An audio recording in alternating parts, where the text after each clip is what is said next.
এই ভিডিওতে একটি গুরুত্বপূর্ণ কমেন্ট শেয়ার করব এবং তার উপরেই আমার কিছু মতামত থাকবে, নিজস্ব মতামত। তার আগে একটা গল্প শেয়ার করি। আমার সাথে একজন মহিলা বা একজন মেয়ের বন্ধুত্ব সম্পর্ক বা তার সাথে আমার বেশ পরিচিতি ছিল। তার কিছু ভালো লাগা এবং পছন্দের কিছু বিষয় আপনাদের সাথে আজ শেয়ার করব। সবার আগে বলি, তিনি খেতে ভালোবাসেন। কোন খাবারগুলো জানেন?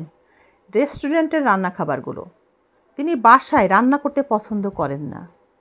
তিনি রেডি খাবার, অর্থাৎ রেস্টুরেন্টে রান্না করে রাখা খাবারগুলো তিনি প্রতিনিয়ত খেতে ভালোবাসেন।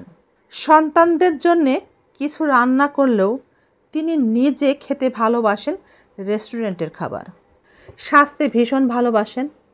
সব সময় বাইরে যখন বের হয় খুব পরিপাটি হয়ে বের হওয়ার চেষ্টা করে। এটা তার একটা অভ্যাস। আমি ওনাকে প্রতিনিয়তই খেয়াল করি এবং মাঝে মাঝে দু একটা প্রশ্নও করি। প্রশ্নগুলো পরে বলছি। যেদিন বাসাতে খাবার রান্না করতে তার ভালো লাগে না, সেদিন মায়ের বাড়ি থেকে, ভাইয়ের বাড়ি থেকে খাবারটা নিয়ে সন্তানদেরকে খাইয়ে নিজের জন্যে মাঝরাত্রে কাচ্চির অর্ডার দিয়ে থাকেন। মাঝরাত্রে কাচ্চির অর্ডার দিয়ে থাকেন কার কাছে জানেন? স্বামীর কাছে। স্বামী বাসায় যখন আসে, কাজ থেকে ফেরার পথে কাচ্চি নিয়ে আসে তার নিজের ওয়াইফের জন্যে এবং নিজের জন্যে। বাসায় কিন্তু রান্না হয় না। কখনো কাচ্চি খাই, কখনো বিভিন্ন রকমের রেডি খাবার যা বাহিরে পাওয়া যায় সেগুলো অর্ডার দেয় স্বামীর কাছে। স্বামী সেটা কিনে নিয়ে বাসায় ঢোকে। এছাড়াও তার আরও পছন্দ আছে। আরেকটি পছন্দের মধ্যে একটি কাজ হচ্ছে ঘুরতে যাওয়া, বেড়াতে যাওয়া। বিভিন্ন জায়গাতে ঘুরতে বেড়াতে তিনি ভীষণ ভালোবাসেন। আরও একটি পছন্দের কাজ আছে সিনেমা দেখা। আমি তো মাথায় হাত দিয়ে বসে পড়লাম রীতিমতো। আপনি এই বয়সে সিনেমা দেখেন? অবাক হতাম না। তিনি রীতিমতো ভালো সিনেমা আসলেই সিনেমা হলে গিয়ে সিনেমা দেখেন। আরও অবাক হবেন শুনলে, জানি না অবাক হবেন কিনা, কিন্তু আমি অবাক হয়েছি। আমি মাথায় হাত দিয়ে বসে পড়েছি যতবার শুনেছি তার গল্প। তার বাসায় থাকতে ভালো লাগে না। বাসায় থাকলে তার গার মধ্যে অস্থিরতা শুরু হয়, শরীরে যন্ত্রণা শুরু হয়, জয়েন্টে জয়েন্টে ব্যথা শুরু হয়। তিনি ঘরের ভিতরে থাকতে ভালোবাসেন না। সবাইকে নিয়ে আড্ডা দিতে পছন্দ করেন। বন্ধুদের সাথে আড্ডা দিতে তিনি ভালোবাসেন। আমার একটু বয়স কম, আমার সন্তানরা ছোট, আমি সংসার নিয়ে বিজি। আমি গল্প শুনি আর চিন্তা করি, ইনি সংসারের সময়টা দেন কখন? স্বামীকে সময়টা দেন কখন? আমি একবার তাকে প্রশ্নটা করেই বসলাম, আচ্ছা ভাই কি বাসায় থাকে না? তাকে সময় দেন কখন? তার জন্য কি কিছু করা লাগে না? তিনি উত্তরে বললেন, তিনি সকালে বের হন, রাত 12টায় বাসায় আসেন। এই মাঝখানের সময়টা আমি কি করব? বিয়ের আগেও ঘুরতে ভালোবাসতাম, তাই এখনও সেই অভ্যাসটা আছে। বিয়ের পর যখন দেখলাম স্বামী সকালে বের হয়, রাত্রে বাসায় ফেরে, মাঝখানের সময়টা সুযোগ পেলে যখনই বন্ধুরা প্রস্তাব দেয়, সেই প্রস্তাবে আমি রাজি হয়ে তাদের সাথে আড্ডা দিই, তারপর বাসায় ফিরি। সন্তানদের পড়াশোনার ক্ষতি হয় না? তাদের দেখাশোনা কিভাবে করেন? তাদের কোথায় রেখে যান? তখন তিনি বললেন, আমার বাসাটা আমি এমনভাবে নিয়েছি, আমার আশেপাশে আমার আপনজন আছে, তাদের কাছেই রেখে যাই। আমি মজা করেই প্রশ্ন করলাম, আড্ডা দিতে ভীষণ ভালো লাগে তাই না? তিনি বললেন, চলেন আপনি, আমি আর কয়েকজন মিলে আমরা একদিন রেস্টুরেন্টে লাঞ্চ করি এবং কিছুটা সময় পার করি, বুঝবেন কেমন লাগে। তারপর আমি রাজি হয়ে গেলাম। তার সাথে আমি এবং আরও কয়েকজন মিলে একদিন গেলাম লাঞ্চ করতে কোনো একটা রেস্টুরেন্টে। গিয়ে দেখলাম সত্যিই ভীষণ মজা। রেডি খাবার, গল্প করা, সেলফি তোলা, আড্ডা দেওয়া, হাসি ঠাট্টা। আমরা কয়েকজন মেয়েরা ছিলাম, ভীষণ মজা। মেয়েরা যদি এই মজা হয় 5জন 4জন মিলে, তাহলে ছেলে বন্ধু মেয়ে বন্ধু মিলে যেখানে আনন্দ করা হয় সেখানে কি মজা না হয়? শুধু ভাবলাম সেটা। তিনি আবারও একদিন আমাকে রিকোয়েস্ট করলেন, চলেন আজও যাই, খেয়ে আসি রেস্টুরেন্ট থেকে, লাঞ্চ করি, চলেন। চলে গেলাম। পরদিন আবারও ভাবলাম ঘুরে আসি, একসাথে গেলে ভালোই লাগবে।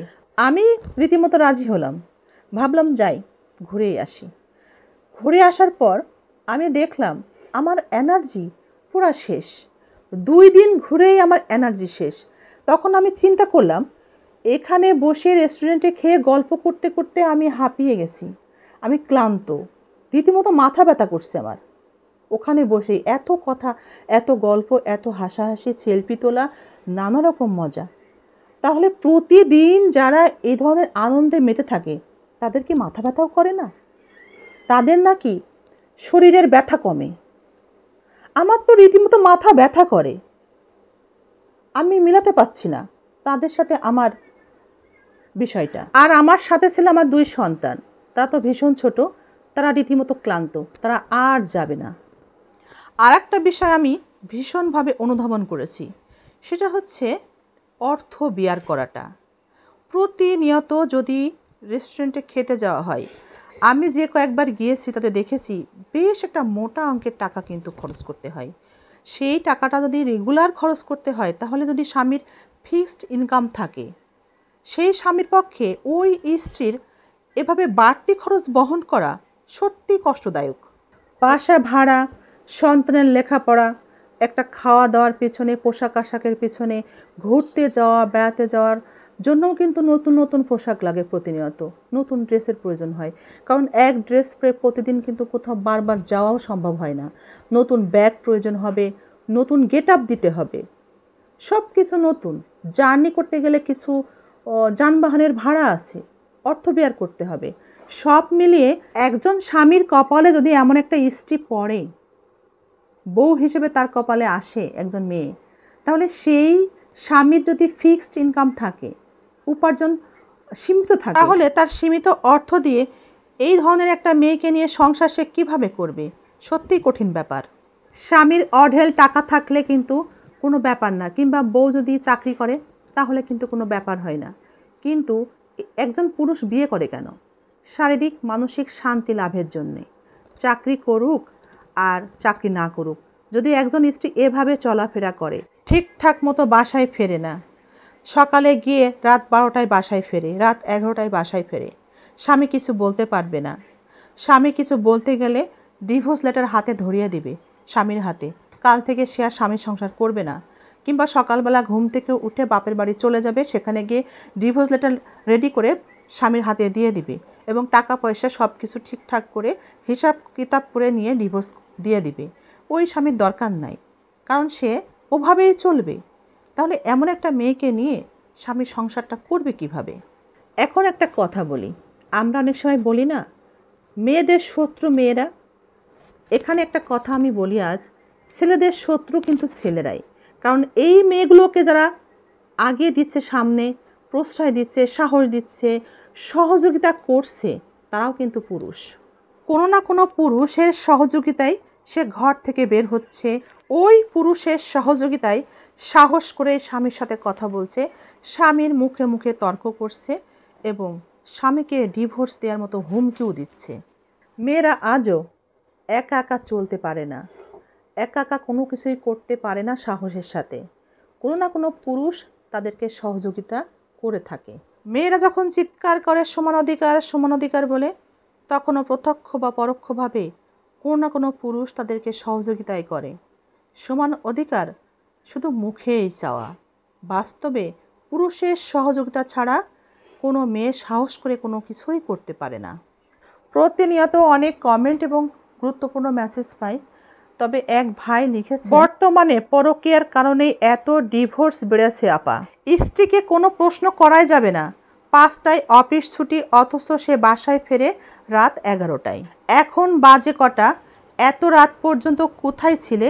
এমন প্রশ্ন করার সাথে সাথে সোজা তালাকনামার কপি উকিল মারফত স্বামীর বাসায় পৌঁছে গেছে। ব্যাস, তালাকটা দিয়ে টাকা নিয়ে অফিস করছে দিব্যি। কি বুঝলেন? কমেন্টসে অবশ্যই মতামত জানাবেন। ভিডিওটি ভালো লাগলে অবশ্যই শেয়ার করবেন, সবাইকে জানার এবং বোঝার সুযোগ করে দিবেন।